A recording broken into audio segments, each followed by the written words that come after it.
Hi hello നമസ്കാരം. നമ്മുടെ ഇന്നത്തെ റെസിപ്പി ഒരു ഉള്ളിച്ചമ്മന്തിയാണ്. സിമ്പിൾ ആൻഡ് ഈസി ഉള്ളിച്ചമ്മന്തി. വളരെ എളുപ്പത്തിൽ നമുക്ക് എങ്ങനെ ഉണ്ടാക്കാൻ നോക്കിയാലോ. ആദ്യം തന്നെ കുറച്ച് ചെറിയ ഉള്ളി നമ്മൾ തൊലി കളഞ്ഞെടുത്തിട്ടുണ്ട്. നമുക്കൊന്ന് കഴുകി വൃത്തിയാക്കി ഒരു ചീഞ്ചട്ടിയിലേക്ക് ഒഴിച്ചു കൊടുത്തിട്ടുണ്ട്.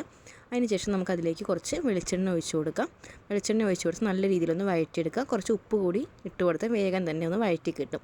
അതിനുശേഷം നമുക്ക് തീ ഓഫ് ചെയ്തിട്ട് കുറച്ച് കറിവേപ്പിൻ്റെ ഇലയും അതുപോലെ തന്നെ കാശ്മീരി ചില്ലി പൗഡറും കൂടി നമ്മളതിലേക്ക് ഇട്ട് കൊടുത്തിട്ടുണ്ട്. തീ ഓഫ് ചെയ്തിട്ട് ഇടുന്നത് കാരണം നമുക്ക് പൊടി അങ്ങോട്ട് കരിഞ്ഞ് കിട്ടില്ല.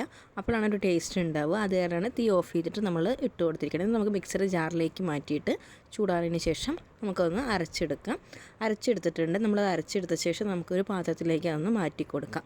ഇനി അതിലേക്ക് നമുക്ക് കുറച്ച് പച്ച വെളിച്ചെണ്ണ കൂടി നമുക്കതിലേക്ക് ഒഴിച്ചു കൊടുക്കാം. അങ്ങനെ നമ്മുടെ ഈസി ആൻഡ് സിമ്പിൾ ഉള്ളി ചമ്മന്തി റെഡി ആയിട്ടുണ്ട്.